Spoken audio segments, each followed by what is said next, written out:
മകരസംക്രമ നാളിൽ അയ്യപ്പന് ചാർത്താനുള്ള തിരുവാഭരണങ്ങളുമായുള്ള ഘോഷയാത്ര പന്തളം വലിയ കോയിക്കൽ ക്ഷേത്രത്തിൽ നിന്ന് അല്പസമയത്തിനകം പുറപ്പെടും. ചടങ്ങുകൾ ആരംഭിച്ചു. മരുതമനയിൽ ശിവൻകുട്ടിയാണ് ഇത്തവണ മുതൽ തിരുവാഭരണ വാഹക സംഘത്തിന്റെ ഗുരുസ്വാമി.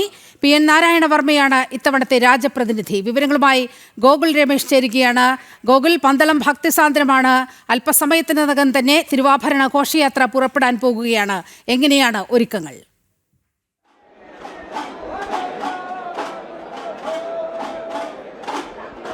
എല്ലാ ഒരുക്കങ്ങളും അതിൻ്റെ അവസാന ഘട്ടത്തിലായി കഴിഞ്ഞിട്ടുണ്ട്. ഈ തിരുവാഭരണ ഘോഷയാത്ര പുറപ്പെടുന്നതിന് തൊട്ട് മുന്നേയുള്ള ചടങ്ങുകളൊക്കെ തന്നെ ആരംഭിച്ചിട്ടുണ്ട്. പന്തളം ശ്രീധർമ്മശാസ്ത്ര ക്ഷേത്രത്തിൽ, വലിയ കോയിക്കൽ ശ്രീധർമ്മശാസ്ത്ര ക്ഷേത്രത്തിൽ ചടങ്ങുകളൊക്കെ ആരംഭിച്ചു കഴിഞ്ഞിട്ടുണ്ട്. ഇനി ഏകദേശം നിമിഷങ്ങൾ മാത്രമാണ് അവശേഷിക്കുന്നത് ഈ തിരുവാഭരണ ഘോഷയാത്ര പുറപ്പെടുന്നതിന് വേണ്ടിയിട്ട്. കൃത്യം 1 മണിക്ക് തന്നെ തിരുവാഭരണ ഘോഷയാത്രയുടെ ആരംഭമാകും. നിലവിൽ ഇന്ന് രാവിലെ മുതൽ തന്നെ ഈ വലിയ കോയിക്കൽ ക്ഷേത്രത്തിൽ തിരുവാഭരണം പന്തളം ശ്രാമ്പിക്കൽ കൊട്ടാരത്തിൽ നിന്നും തിരുവാഭരണങ്ങൾ ഈ ക്ഷേത്രത്തിലേക്ക് എടുത്തു വച്ചിരുന്നു. തുടർന്ന് ക്ഷേത്രത്തിൽ തിരുവാഭരണങ്ങൾ ഭക്തർക്ക് കണ്ടു തൊഴുന്നതിന് വേണ്ടിയിട്ടുള്ള സൗകര്യങ്ങൾ 12 മണി വരെ ഏർപ്പെടുത്തിയിട്ടുണ്ടായിരുന്നു. അതിനുശേഷം ഭക്തർക്ക് നിയന്ത്രണം ഏർപ്പെടുത്തി ഇനി ആചാരപരമായിട്ടുള്ള ചടങ്ങുകൾ ആരംഭിച്ചിരിക്കുകയാണ്. 12:50 തിരുവാഭരണങ്ങൾ പ്രത്യേക പേടകങ്ങളിലാക്കിയിട്ട് ഈ തിരുവാഭരണ വാഹക സംഘം ശിരസിലേറ്റും. അതിനുശേഷം കൃത്യം 1 മണിക്ക് ആകാശത്ത് ശ്രീകൃഷ്ണ പരുന്ത് വട്ടമിറക്കിട്ട് പറക്കുന്നത് ദൃശ്യമായാൽ അപ്പോൾ തന്നെ തിരുവാഭരണ ഘോഷയാത്ര ഇവിടെ നിന്നും ആരംഭിക്കുകയും ചെയ്യുന്നുണ്ടാവും. ഇക്കുറി മരുതുവന ശിവൻകുട്ടിയാണ് തിരുവാഭരണ പേടക സംഘത്തിൻ്റെ സംഘത്തലവനായിട്ട്, ഗുരുസ്വാമിയായിട്ട് ഉള്ളത്. ഇത്രയും നാൾ, അതായത് കഴിഞ്ഞൊരു 40 വർഷത്തോളമായിട്ട് കുളത്തിനാൽ ഗംഗാധരപിള്ളയായിരുന്നു ഈ തിരുവാഭരണ പേടക സംഘത്തെ നയിച്ചിരുന്നത്. പക്ഷേ ഇക്കുറി അദ്ദേഹത്തിന് അനാരോഗ്യം മൂലം ഇതിൽ നിന്ന് മാറേണ്ടതായിട്ട് വന്നു. അങ്ങനെയാണ് മരുതവനയിൽ ശിവൻകുട്ടി അദ്ദേഹം ഗുരുസ്വാമി സ്ഥാനത്തേക്ക് വരുന്നത്. അദ്ദേഹത്തിൻ്റെ നേതൃത്വത്തിൽ 40 അംഗ സംഘമാണ് ഈ തിരുവാഭരണങ്ങൾ പേടകങ്ങളിലാക്കി സന്നിധാനത്ത് എത്തിക്കുന്നതിന് വേണ്ടിയിട്ടുള്ള ചുമതലയുള്ളത്. തിരുവാഭരണ പേടക വാഹക സംഘം എന്നാണ് അവരെ വിളിക്കുന്നത്. അതുകൂടാതെ ഈ രാജാവിൻ്റെ, അതായത് ഇവിടുന്ന് രാജപ്രതിനിധി കൂടി ശബരിമലയിലേക്ക് പോകുന്നുണ്ടാവും. രാജപ്രതിനിധിയെ അനുഗമിക്കുന്ന 12 പേരുടെ മറ്റൊരു സംഘം കൂടി ഇതിനോടൊപ്പമുണ്ട്. അത് അവർ വാളും പരിചയം ഏന്തിക്കൊണ്ടായിരിക്കും ആ ഒരു രാജാവിൻ്റെ പല്ലക്ക് വാഹക സംഘം എന്നാണ് പറയുന്നത്. അങ്ങനെയുള്ള 2 സംഘങ്ങളായിട്ടാണ് തിരുവാഭരണ ഘോഷയാത്ര ശബരിമലയിലേക്ക് പോകുന്നത്. ഇന്ന് 1 മണിക്ക് ഇവിടെ നിന്ന് പുറപ്പെടുന്ന യാത്ര ഇന്ന് രാത്രി അയിരൂർ ക്ഷേത്രത്തിലാണ് വിശ്രമമുള്ളത്. അതിനുശേഷം നാളെ രാവിലെ അയിരൂരിൽ നിന്നും വീണ്ടും യാത്ര ആരംഭിക്കും. തുടർന്ന് നാളെ വൈകിട്ട് ലാഹ സത്രത്തിലാണ് ഈ തിരുവാഭരണ ഘോഷയാത്രയ്ക്ക് വിശ്രമം ഒരുക്കിയിരിക്കുന്നത്. ലാഹ ക്ഷേത്രത്തിൽ നിന്നും അവസാന ദിവസത്തെ യാത്ര ആരംഭിച്ച് 14-ന് വൈകുന്നേരത്തോടുകൂടി ശബരിമലയിൽ എത്തുന്ന രീതിയിലാണ് തിരുവാഭരണ ഘോഷയാത്രയുടെ ക്രമീകരണമുള്ളത്. ശബരിമലയിൽ എത്തുന്ന ഈ പേടക അല്ലെങ്കിൽ തിരുവാഭരണ ഘോഷയാത്രയ്ക്ക് ശരംകുത്തിയിൽ വെച്ചുകൊണ്ട് ദേവസ്വം ബോർഡ് ഔദ്യോഗികമായിട്ടുള്ള സ്വീകരണം നൽകും. അതിനുശേഷം വാദ്യമേളങ്ങളുടെയും ശരണംവിളികളുടെയും ഒക്കെ അകമ്പടിയോടുകൂടി ഈ തിരുവാഭരണ പേടകങ്ങളെ ശബരിമലയിലേക്ക് കൊണ്ടുപോകും. തുടർന്ന് 18-ാം പടി കയറി മുകളിലെത്തുന്ന തിരുവാഭരണ പേടകങ്ങളിലെ ഏറ്റവും ഒന്നാമത്തെ പേടകം, അത് ശബരിമല ക്ഷേത്ര ശ്രീകോവിലിനുള്ളിലേക്ക് ക്ഷേത്രം തന്ത്രിയും മേൽശാന്തിയും ഏറ്റുവാങ്ങും. അതിനുള്ളിൽ അയ്യപ്പന് ധരിക്കുന്നതിന് വേണ്ടിയിട്ടുള്ള ആഭരണങ്ങളാണ്, അമൂല്യമായിട്ടുള്ള ആഭരണങ്ങളാണ്. ആ ആഭരണങ്ങൾ അന്ന് വൈകിട്ട് 14-ന് വൈകുന്നേരം അത് അയ്യപ്പന് ധരിപ്പിച്ചുകൊണ്ട് അന്ന് വൈകിട്ട് ദീപാരാധന നടക്കും. ആ ദീപാരാധന കഴിഞ്ഞ് ക്ഷേത്ര നട തുറക്കുമ്പോഴത്തേക്കാണ് പൊന്നമ്പലമേട്ടിൽ മകരജ്യോതി തെളിയുന്നുണ്ടാവുക. മകരജ്യോതി ദർശനം ആ സമയത്താണ്. ആ സമയത്ത് തന്നെ ആകാശത്ത് മകരനക്ഷത്രവും തെളിയും. അതോടുകൂടി മണ്ഡല മകരവിളക്ക് പൂജകൾക്കൊക്കെ തന്നെ ശബരിമലയിൽ സമാപനമാകും. അതിനുശേഷം ഒരാഴ്ച കൂടി ശബരിമല ക്ഷേത്ര നട തുറന്നിറക്കും. അതിനുശേഷമുള്ള ചടങ്ങുകൾ പ്രധാനമായിട്ടും ശബരിമലയിലെ മണിമണ്ഡപം കേന്ദ്രീകരിച്ചുകൊണ്ടാണ്. ആ മണിമണ്ഡപത്തിലേക്കുള്ള വസ്തുക്കളാണ്, അവിടത്തേക്കുള്ള പൂജാപാത്രങ്ങളാണ് ഇവിടെ നിന്ന് പോകുന്ന 2-ാമത്തെ പേടകത്തിൽ ഉൾപ്പെടുത്തിയിരിക്കുന്നത്. അതിനകത്ത് അയ്യപ്പന് കലശാഭിഷേകം ചെയ്യാനുള്ള സ്വർണ്ണക്കുടങ്ങളുണ്ട്, വെള്ളി കെട്ടിയ ശംഖുണ്ട്, അതുപോലെ തന്നെ പൂജാപാത്രങ്ങളൊക്കെയാണ് 2-ാമത്തെ പേടകത്തിലുള്ളത്. 3-ാമത്തെ പേടകത്തിൽ ഉൾപ്പെടുന്നത് അവിടേക്കുള്ള ഈ എഴുന്നള്ളിപ്പിനുള്ള കൊടിക്കൂറകളാണ്. 2 കൊടികൾ അതിനകത്തുണ്ട്. അങ്ങനെയുള്ള 2 കൊടിക്കൂറകളാണ് 3-ാമത്തെ പേടകത്തിലുള്ളത്. 3 പേടകങ്ങളിലായിട്ടാണ് ഇവിടെ നിന്നുള്ള വസ്തുക്കൾ, തിരുവാഭരണം ഉൾപ്പെടെയുള്ള വസ്തുക്കൾ ശബരിമലയിലേക്ക് ഘോഷയാത്രയായിട്ട് കൊണ്ടുപോകുന്നത്. സാധാരണഗതിയിൽ ഈ അയ്യപ്പനെ, അതായത് അയ്യപ്പൻ്റെ പിതൃസ്ഥാനീയനാണ് പന്തളം രാജാവ് എന്ന് പറയുന്നത്. അദ്ദേഹത്തിൻ്റെ സ്വന്തം മകനായിട്ടുള്ള അയ്യപ്പനെ, അതായത് ശബരിമല ശാസ്താവിനെ വർഷത്തിൽ ഒരിക്കലെങ്കിലും രാജകുമാരനായിട്ട്, പന്തളത്തിൻ്റെ രാജകുമാരനായിട്ട് കാണണം എന്നുള്ള ആഗ്രഹം അയ്യപ്പനോട് പറഞ്ഞപ്പോൾ അയ്യപ്പൻ അത് സാധിച്ചു കൊടുക്കുന്നതാണ് ഇത്തരത്തിൽ ഈ മകരസംക്രമ ദിവസം ഈ തിരുവാഭരണങ്ങൾ അണിഞ്ഞുകൊണ്ട് വില്ലാളി വീരനായിട്ട് പന്തളത്തിൻ്റെ രാജകുമാരനായിട്ട് അയ്യപ്പൻ മാറുന്ന ഒരു ചടങ്ങ് അതുമായി ബന്ധപ്പെട്ടിട്ടാണ് ഉള്ളത്. അതുവരെ വർഷത്തിൽ എല്ലാ ദിവസവും അയ്യപ്പൻ കാനനവാസനാണ്, തപസ്വിയാണ്, തപസ്സനുഷ്ഠിക്കുന്ന കാനനവാസനായിട്ടാണ് അയ്യപ്പൻ്റെ രൂപമുള്ളത്. അന്നത്തെ ദിവസം മകരസംക്രമ ദിവസം അയ്യപ്പൻ സർവാഭരണ വിഭൂഷിതനായിട്ട് വാളും പരിചയമൊക്കെ ഏന്തി സർവ ആയുധധാരിയായിട്ട് പന്തളത്തിൻ്റെ രാജകുമാരനായിട്ട് വില്ലാളി വീരനായ രാജകുമാരനായിട്ട് മാറുന്ന ആ ഒരു അസുലഭ കാഴ്ചയാണ് അയ്യപ്പൻ്റെ തിരുവാഭരണം ചാർത്തിയുള്ള ആ രൂപദർശനം എന്ന് പറയുന്നത്. ആ ദർശനം കണ്ടു തൊഴുന്നതിന് വേണ്ടി എല്ലാ വർഷവും 10,000-കണക്കിന് തീർത്ഥാടകർ ശബരിമലയിലേക്ക് ഒഴുകിയെത്താറുള്ളതാണ്. എന്തായാലും ഇക്കുറിയും അയ്യപ്പൻ്റെ തിരുവാഭരണങ്ങളൊക്കെ കണ്ടു തൊഴുന്നതിന് വേണ്ടിയിട്ട് വലിയ ഭക്തജനത്തിരക്ക് ഈ പന്തളത്ത് തന്നെ ഇപ്പോൾ അനുഭവപ്പെടുന്നുണ്ട്. ഈ തിരുവാഭരണം വഹിച്ചുകൊണ്ട് പോകുന്ന ആ ഒരു സംഘത്തെ അനുഗമിക്കുന്നതിനായിട്ട് നിരവധി തീർത്ഥാടകർ എല്ലാ വർഷവും ഉണ്ട്. എല്ലാ വർഷവും അത്തരത്തിൽ ധാരാളമായിട്ട് തീർത്ഥാടകർ ഈ തിരുവാഭരണ ഘോഷയാത്രയോടൊപ്പം ശബരിമല വരെയും അനുഗമിക്കുന്നുണ്ട്. കാനനപാത വഴിയാണ് ഈ തിരുവാഭരണ ഘോഷയാത്ര കടന്നു പോകുന്നത്. അതിന് സുരക്ഷ ഒരുക്കുന്നതിന് വേണ്ടിയിട്ട് കൃത്യമായിട്ട് ക്രമീകരണങ്ങൾ ഒരുക്കിയിട്ടുണ്ട്. പോലീസിൻ്റെയും വനം വകുപ്പിൻ്റെയും ഫയർഫോഴ്സിൻ്റെയും ഒക്കെ നേതൃത്വത്തിൽ കൃത്യമായിട്ട് സുരക്ഷാ ക്രമീകരണങ്ങൾ ഈ തിരുവാഭരണ ഘോഷയാത്രയ്ക്ക് ഏർപ്പെടുത്തുകയും ചെയ്തിട്ടുണ്ട്. അങ്ങനെ എല്ലാവിധ സജ്ജീകരണങ്ങളും അതിൻ്റെ അവസാന ഘട്ടത്തിൽ പൂർത്തിയായി കഴിഞ്ഞിരിക്കുകയാണ്. ഇപ്പോൾ ഇനി തിരുവാഭരണം ഇവിടെ നിന്നും എടുത്ത് വെക്കുന്ന ചടങ്ങടക്കമുള്ള കാര്യങ്ങളുണ്ട്. അതായത് തിരുവാഭരണങ്ങൾ ഈ പേടകത്തിനുള്ളിലേക്ക് എടുത്തു വെക്കുന്നു. അതിനുശേഷം തിരുവാഭരണ പേടക സംഘം അത് ശിരസിലേറ്റുന്നത് അടക്കമുള്ള കാര്യങ്ങൾ ചടങ്ങുകളാണ്, ആചാരപരമായിട്ടുള്ള ചടങ്ങുകൾ തന്നെയാണ്. അതിനുശേഷം രാജപ്രതിനിധിയെ ആനയിക്കുന്ന ചടങ്ങുണ്ട്. രാജപ്രതിനിധിയായിട്ട് ഇക്കുറി നാരായണവർമ്മയെയാണ് പന്തളം രാജകുടുംബം തീരുമാനിച്ചിരിക്കുന്നത്. നാരായണവർമ്മ നമുക്കറിയാം ശബരിമല ഈ യുവതി പ്രവേശന വിഷയ സമയങ്ങളിലടക്കം അതുമായി ബന്ധപ്പെട്ട പ്രതിഷേധങ്ങൾ നാമജപ ഘോഷയാത്രയ്ക്കൊക്കെ തന്നെ മുഖ്യ ആസൂത്രകനായി നിന്നിട്ടുള്ള ഒരു വ്യക്തി കൂടിയിട്ടാണ്. അതുമാത്രമല്ല ഹൈന്ദവ സംഘടനകളുമായിട്ടൊക്കെ നിരന്തരം ബന്ധപ്പെട്ടിരിക്കുന്ന ഒരു വ്യക്തി കൂടിയിട്ടാണ്. അതിൻ്റെയൊക്കെ നേതൃസ്ഥാനത്ത് നിൽക്കുന്ന ഒരു വ്യക്തി കൂടിയിട്ടാണ് നാരായണവർമ്മ. ഇക്കുറി അയ്യപ്പൻ്റെ ഈ തിരുവാഭരണത്തെ വഹിച്ചുകൊണ്ട് രാജപ്രതിനിധിയായിട്ട് അയ്യപ്പൻ്റെ പിതൃസ്ഥാനീയനായിട്ട് ശബരിമലയിൽ എത്താൻ നിയോഗം ലഭിച്ചിരിക്കുന്നത് അദ്ദേഹത്തിനാണ്, നാരായണവർമ്മ തമ്പുരാനാണ് എന്നുള്ളത് ഏറെ സന്തോഷം നൽകുന്ന, ഭക്തരെ സംബന്ധിച്ചിടത്തോളം ഏറെ സന്തോഷം നൽകുന്ന ഒരു കാര്യം തന്നെയാണ്. അതുമാത്രമല്ല അദ്ദേഹം ശബരിമല അയ്യപ്പ സേവാ സമാജത്തിൻ്റെ സംസ്ഥാന പ്രസിഡന്റും കൊട്ടാരത്തിൻ്റെതായിട്ടുള്ള ചുമതലകളും അങ്ങനെ നിരവധി ചുമതലകളൊക്കെ തന്നെ വഹിക്കുന്ന ഒരു വ്യക്തി കൂടിയിട്ടാണ് നാരായണവർമ്മ എന്ന് പറയുന്നത്. PN നാരായണവർമ്മ. അദ്ദേഹത്തിന് ഈ ഉടവാൾ കൈമാറുന്ന അടക്കമുള്ള ചടങ്ങുകൾ കൂടി ഇനി അവശേഷിക്കുന്നുണ്ട്. അതിനുശേഷം ആണ് ഇത്തരത്തിൽ ആകാശത്ത് ശ്രീകൃഷ്ണപ്പരുന്ത് വട്ടമിട്ട് പറക്കും. ആ ഒരു ദൃശ്യം കാണുമ്പോൾ ഇവിടെ നിന്നും ഘോഷയാത്ര ആരംഭിക്കുമെന്നുള്ളതാണ് ചടങ്ങുകൾ. അതിനു വേണ്ടിയിട്ടുള്ള എല്ലാ ഒരുക്കങ്ങളും ഇപ്പോൾ നടന്നുകൊണ്ടിരിക്കുകയാണ്. നമുക്ക് ദൃശ്യങ്ങളിൽ കാണുവാനായിട്ട് സാധിക്കുന്നുണ്ട്. എല്ലാ ഒരുക്കങ്ങളും പോലീസിൻ്റെയും മറ്റ് കൊട്ടാരം പ്രതിനിധികളുടെയും ഒക്കെ നേതൃത്വത്തിൽ അതിനു വേണ്ടിയിട്ടുള്ള ക്രമീകരണങ്ങളൊക്കെ ഒരുക്കുകയാണ്. ഇവിടെ നിന്നും ഭക്തരെ അടക്കം മാറ്റിക്കൊണ്ട് ഈ ചടങ്ങുകൾ നടക്കുന്നതിന് വേണ്ടിയിട്ടുള്ള സംവിധാനങ്ങൾ ഇവിടെ ഒരുക്കി ചേർത്തുകൊണ്ടിരിക്കുകയാണ്. ഇനി ഏകദേശം 3/4 മണിക്കൂറുകൾ കൂടി മാത്രമാണ് തിരുവാഭരണ ഘോഷയാത്ര ഇവിടെ നിന്നും പുറപ്പെടുവാനായിട്ട് അവശേഷിക്കുന്നത്. നിറഞ്ഞ ഭക്തജന സാന്നിധ്യത്തിൽ തന്നെയാണ് ഈ ചടങ്ങുകളൊക്കെ ഇവിടെ നടക്കുന്നത്. ഒപ്പം ഈ തിരുവാഭരണ ഘോഷയാത്ര കടന്നു പോകുന്നത് 3 ദിവസം നീണ്ടു നിൽക്കുന്ന യാത്രയാണ്.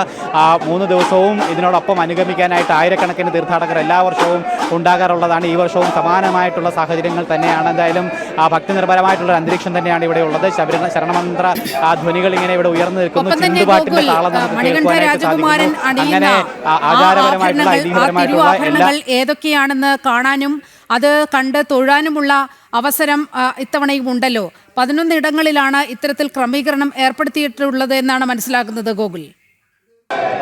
തീർച്ചയായിട്ടും. അതായത് എല്ലാ ഭക്തർക്കും ഈ അയ്യപ്പൻ്റെ തിരുവാഭരണങ്ങൾ കണ്ടു തൊഴുന്നതിന് വേണ്ടിയിട്ടുള്ള അവസരമുണ്ട്. ഇന്ന് രാവിലെ അതിരാവിലെ മുതൽ തന്നെ ഈ പന്തളം വലിയ കോയിക്കൽ ശ്രീധർമ്മശാസ്ത്ര ക്ഷേത്രത്തിൽ തിരുവാഭരണങ്ങൾ എടുത്തു വെച്ചിട്ടുണ്ടായിരുന്നു. അവിടെ എത്തി ധാരാളം ആയിരക്കണക്കിന് തീർത്ഥാടകർ ഇതിനോടകം ഈ തിരുവാഭരണങ്ങൾ കണ്ടു തൊഴുതു. ഇതിനുശേഷം ഇത് കടന്നു പോകുന്ന ഭാഗങ്ങളിൽ ഇത്തരത്തിൽ സൂചിപ്പിച്ചതുപോലെ തന്നെ 11ഓളം കേന്ദ്രങ്ങളിൽ ഇവ തുറന്ന് പ്രദർശിപ്പിക്കും. അതായത് ഈ അയ്യപ്പൻ്റെ തിരുവാഭരണങ്ങൾ ഈ 11 കേന്ദ്രങ്ങളിൽ തീർത്ഥാടകർക്ക് കണ്ടു തൊഴുവാനായിട്ടും സാധിക്കുന്നുണ്ടാവും. അതിനുശേഷം അതായത് ഈ ശബരിമലയിലെ ചടങ്ങുകളൊക്കെ പൂർത്തീകരിച്ചതിന് ശേഷം 20-ന് ശബരിമല നട അടയ്ക്കും. 20-ന് രാവിലെ ഈ തിരുവാഭരണങ്ങളുമായിട്ട് രാജപ്രതിനിധി തിരികെ മലയിറങ്ങുന്ന ഒരു ചടങ്ങ് കൂടിയുണ്ട്. അതിനുശേഷം തിരികെ വരുന്ന വഴി പെരുന്നാട് ശ്രീധർമ്മശാസ്ത്ര ക്ഷേത്രത്തിൽ ഈ തിരുവാഭരണങ്ങൾ അവിടുത്തെ അയ്യപ്പ വിഗ്രഹത്തിൽ ചാർത്തുന്നുണ്ടാവും. അന്ന് 21-ാം തീയതി ഉച്ചയ്ക്ക് 12:30 മണി മുതൽ രാത്രി 2 മണി വരെയുള്ള സമയത്ത് പെരുന്നാട് ശ്രീധർമ്മശാസ്താവിന് ഈ തിരുവാഭരണങ്ങൾ ചാർത്തിയുള്ള ദർശനം ഭക്തർക്ക് സാധ്യമാകും. അതിനുശേഷം തിരികെ വരുന്ന വഴി ആറന്മുള കൊട്ടാരത്തിലും 22-ാം തീയതി ഈ തിരുവാഭരണങ്ങൾ എടുത്തു വയ്ക്കുന്നുണ്ടാവും. അവിടെ എത്തിയിട്ടും തീർത്ഥാടകർക്ക് ഭക്തർക്ക് ഈ തിരുവാഭരണങ്ങളെ കണ്ടു തൊഴുവാനായിട്ടുള്ള സൗകര്യമുണ്ട്. അതിനുശേഷം 23-നാണ് പന്തളം ശ്രാമ്പിക്കൽ കൊട്ടാരത്തിൽ ഈ തിരുവാഭരണ ഘോഷയാത്ര തിരികെ എത്തുന്നത്. അതായത് ഇവിടെ നിന്ന് പോയ ആ യാത്ര തിരുവാഭരണങ്ങൾ തിരികെ എത്തുന്നത്. തുടർന്ന് 23-ാം തീയതി ഇവിടെ എത്തുന്ന ആ തിരുവാഭരണങ്ങൾക്ക് കൊട്ടാരം രാജകീയമായിട്ടുള്ള സ്വീകരണം നൽകും. അതിനുശേഷം കൊട്ടാരം ശ്രാമ്പിക്കൽ കൊട്ടാരത്തിലുള്ള ആ ഒരു സ്ട്രോങ് റൂമിലേക്ക് വീണ്ടും തിരുവാഭരണങ്ങൾ മാറ്റും. അതോടുകൂടി ഈ വർഷത്തെ ചടങ്ങുകളൊക്കെ തന്നെ പരിസമാപ്തിയാകും. മണ്ഡല മകരവിളക്ക് കാലത്തിന് കൂടി പരിസമാപ്തിയാകും. 1 വർഷം നീണ്ടു നിന്ന ആ ഒരു വ്രതനിഷ്ഠയുടെ ഒരു പ്രാർത്ഥനാ കാലയളവിന് കൂടി ഇതോടുകൂടി അവസാനമാകും. 20-ാം തീയതിയോടുകൂടി ശബരിമലയിലെ ചടങ്ങുകളൊക്കെ അവസാനിക്കും. 23-ാം തീയതി ഈ തിരുവാഭരണങ്ങൾ തിരികെ പന്തളം കൊട്ടാരത്തിൽ എത്തുന്നതോടുകൂടി ഈ ഒരു വർഷം നീണ്ടു നിന്ന ശബരിമലയുമായി ബന്ധപ്പെട്ട മുഴുവൻ ചടങ്ങുകൾക്ക് കൂടിയാണ് പരിസമാപ്തിയാകുന്നത്. എന്തായാലും ഇക്കുറി തീർത്ഥാടനം മറ്റ് ഈ ശബരിമല കേന്ദ്രീകരിച്ചുകൊണ്ട് ഈ ദേവസ്വം ബോർഡും അതോടൊപ്പം തന്നെ സർക്കാരും ഒരുക്കാത്ത ചില അപര്യാപ്തതകൾ ഒഴിച്ചു നിർത്തിക്കഴിഞ്ഞാൽ ബാക്കി ആചാരപരമായിട്ടുള്ള കാര്യങ്ങളൊക്കെ നോക്കിക്കഴിഞ്ഞാൽ പൂർവാധികം ഭംഗിയായി തന്നെ ശബരിമലയിൽ ഇക്കുറി മണ്ഡല മകരവിളക്ക് തീർത്ഥാടനം അതിൻ്റെ അവസാന ഘട്ടത്തിലേക്ക് എത്തുകയാണെന്ന് നമുക്ക് മനസ്സിലാക്കുവാനായിട്ട് സാധിക്കുന്നു. ഈ അവസാന ദിവസങ്ങളിലൊക്കെ ശബരിമലയിലേക്ക് വലിയ ഭക്തജന തിരക്കാണ്, വലിയ ഭക്തജന ഒഴുക്കാണ് സംഭവിച്ചുകൊണ്ടിരിക്കുന്നത്. കഴിഞ്ഞ ദിവസങ്ങളിലൊക്കെ 1,00,000-ലധികം തീർത്ഥാടകർ ഓരോ ദിവസവും ശബരിമലയിലേക്ക് എത്തുന്നതായിട്ട് നമ്മൾ വാർത്തകളിലൂടെയൊക്കെ കണ്ടിരുന്നതാണ്. എന്തായാലും ആ രീതിയിൽ ആചാരപരമായിട്ടുള്ള എല്ലാ കാര്യങ്ങളും പൂർവാധികം ഭംഗിയായി തന്നെ ശബരിമലയിൽ അതിൻ്റെ പരിസമാപ്തിയിലേക്ക് കടക്കുകയാണ്. ഇനി എന്തായാലും മകരവിളക്കാണ് ഏറ്റവും പ്രധാനപ്പെട്ട ചടങ്ങ്. 14-ന് വൈകുന്നേരമാണ് മകരവിളക്ക് ദർശനമുള്ളത്. ഈ തിരുവാഭരണ പേടകം അല്ലെങ്കിൽ തിരുവാഭരണങ്ങൾ ശബരിമലയിൽ എത്തിച്ചേർന്നാൽ ഉടൻ തന്നെ ദീപാരാധനയാണ്. ഭഗവാന് ഈ തിരുവാഭരണങ്ങൾ ചാർത്തിക്കൊണ്ടുള്ള ദീപാരാധന. ആ ദീപാരാധനയ്ക്ക് ശേഷം നട തുറന്ന ഉടൻ തന്നെ പൊന്നമ്പലമേട്ടിൽ മകരജ്യോതി ദർശനം, അതായത് ലക്ഷക്കണക്കിന് ഭക്തരെ സാക്ഷി നിർത്തിക്കൊണ്ട് പൊന്നമ്പലമേട്ടിൽ മകരജ്യോതി തെളിയും. ആ മകരജ്യോതി ദർശിക്കുന്നതിന് വേണ്ടി അല്ലെങ്കിൽ ആ ദർശിക്കുന്നത് ഒരു ജീവിതത്തിൻ്റെ തന്നെ പുണ്യമായാണ് അയ്യപ്പ വിശ്വാസികളൊക്കെ കണക്കാക്കുന്നത്.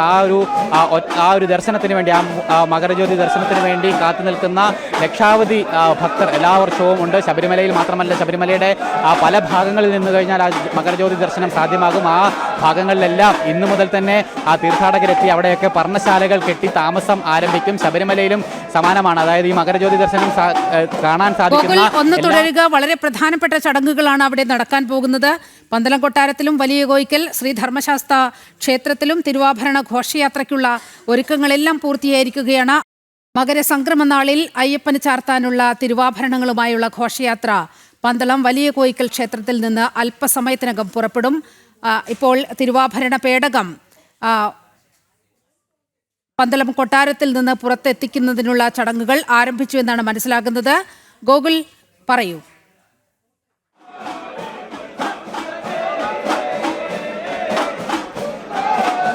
നീലിമ, ഇനി ഏകദേശം നിമിഷങ്ങൾ കൂടി മാത്രമാണ് അവശേഷിക്കുന്നത്. അതായത് ഈ തിരുവാഭരണങ്ങൾ ഇനി പേടകത്തിനുള്ളിലേക്ക് ആക്കുന്ന ഒരു ചടങ്ങുണ്ട്. അതിനുശേഷം ഈ രാജപ്രതിനിധിക്ക് ഉടവാള് കൈമാറുന്ന ചടങ്ങുണ്ട്. അതിനുശേഷം ഈ തിരുവാഭരണ പേടകങ്ങൾ ശിരസിലേറ്റി ഉടൻ തന്നെ തിരുവാഭരണ ഘോഷയാത്ര ആരംഭിക്കും. അങ്ങനെയാണ് ഇനിയുള്ള ചടങ്ങുകൾ അവശേഷിക്കുന്നത്. ഒപ്പം അതിനു വേണ്ടിയിട്ടുള്ള എല്ലാ ഒരുക്കങ്ങളും പൂർത്തിയായി കഴിഞ്ഞിട്ടുണ്ട്. അതായത് ബാക്കി ക്ഷേത്രത്തിനുള്ളിലുള്ള ചില പൂജാ ചടങ്ങുകൾ കൂടിയാണ് അവശേഷിക്കുന്നത്. അത് നടന്നുകൊണ്ടിരിക്കുകയാണെന്നുള്ളതാണ് നമുക്ക് മനസ്സിലാക്കുവാനായിട്ട് സാധിക്കുന്നത്. ഇനിയിപ്പോൾ 1-ാം ദിവസം ഇവിടെ നിന്നും പുറപ്പെടുന്ന ഈ തിരുവാഭരണ ഘോഷയാത്ര കൈപ്പുഴയിലേക്കാണ് പോകുന്നത്. കൈപ്പുഴ ശ്രീകൃഷ്ണസ്വാമി ക്ഷേത്രം, അതിനുശേഷം കുളനട ഭഗവതി ക്ഷേത്രം, ഉള്ളന്നൂർ ശ്രീഭദ്രവാളി ദേവി ക്ഷേത്രം, പറയങ്കര, അങ്ങനെ തുടങ്ങി പല കേന്ദ്രങ്ങളിൽ ഇന്ന് 10-ലധികം കേന്ദ്രങ്ങളിൽ ഈ ഘോഷയാത്രയ്ക്ക് സ്വീകരണം നൽകും. അതിനുശേഷം രാത്രി അയിരൂർ പുതിയകാവ് ദേവീക്ഷേത്രത്തിലാണ് ഇന്നത്തെ വിശ്രമമുള്ളത്. അതിനുശേഷം നാളെ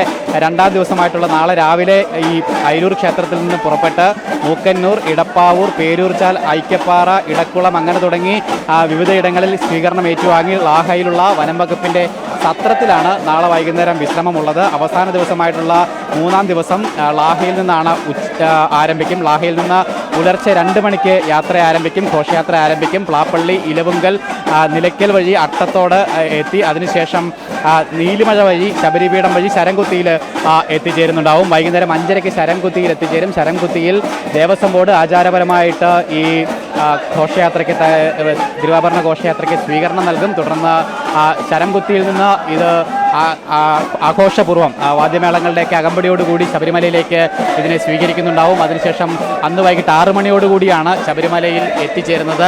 തിരുവാഭരണം ശബരിമലയിൽ എത്തിച്ചേർന്ന് കഴിഞ്ഞാൽ ഉടൻ തന്നെ അവിടെയുള്ള ശബരിമലയുടെ പരമ്പരാഗതമായിട്ടുള്ള ആചാരാനുഷ്ഠാന ചടങ്ങുകൾ കൂടി തുടക്കമാവുകയാണ്. അതായത് ഇത്രയും നാളും ശബരിമലയുടെ നിത്യപൂജകളിലൊക്കെയാണ് ഭാഗമാകാൻ കഴിഞ്ഞിരുന്നതെങ്കിൽ അതിനുശേഷം മകരവിളക്ക് മുതൽ അങ്ങോട്ടുള്ള ദിവസങ്ങളിൽ ശബരിമലയിൽ പരമ്പരാഗതമായിട്ടുള്ള ശബരിമലയുടേത് മാത്രമായിട്ടുള്ള ആചാരങ്ങളും അനുഷ്ഠാനങ്ങളും ഒക്കെ കാണുവാനും അതിൽ പങ്കെടുക്കുവാനും പ്രാർത്ഥിക്കുവാനും ഒക്കെ ഭക്തർക്ക് അവസരം ലഭിക്കും. അതായത് ഈ മകരവിളക്കിന് ശേഷമാണ് പ്രധാനപ്പെട്ട ചടങ്ങുകൾ, അതായത് എഴുന്നള്ളിപ്പ്, അത് മണിമണ്ഡപത്തിൽ നിന്നും അയ്യപ്പൻ്റെ എഴുന്നള്ളിപ്പ് ചടങ്ങുകളൊക്കെ അതിനുശേഷമുള്ള 5 ദിവസങ്ങളിലായിട്ടാണ് നടക്കുന്നുണ്ടാവുക. അതായത് മകരവിളക്കിന് ശേഷമുള്ള ദിവസങ്ങളിൽ പ്രധാനമായിട്ടും ഈ അയ്യപ്പൻ്റെ സമാധി സ്ഥാനമാണ് മണിമണ്ഡപം എന്ന് പറയുന്നത്. അയ്യപ്പൻ്റെ സന്നിധാനത്തെ ശ്രീകോവിലിനോളം പ്രാധാന്യം മണിമണ്ഡപത്തിനുണ്ട്. മണിമണ്ഡപത്തിൽ കളമെഴുത്തും പാട്ടുമടക്കമുള്ള ചടങ്ങുകളുണ്ട്. അവിടെ അതിനു വേണ്ടിയിട്ട് പരമ്പരാഗതമായിട്ട് അത് ചെയ്യാനായിട്ട് അവകാശമുള്ള ആളുകളുണ്ട്.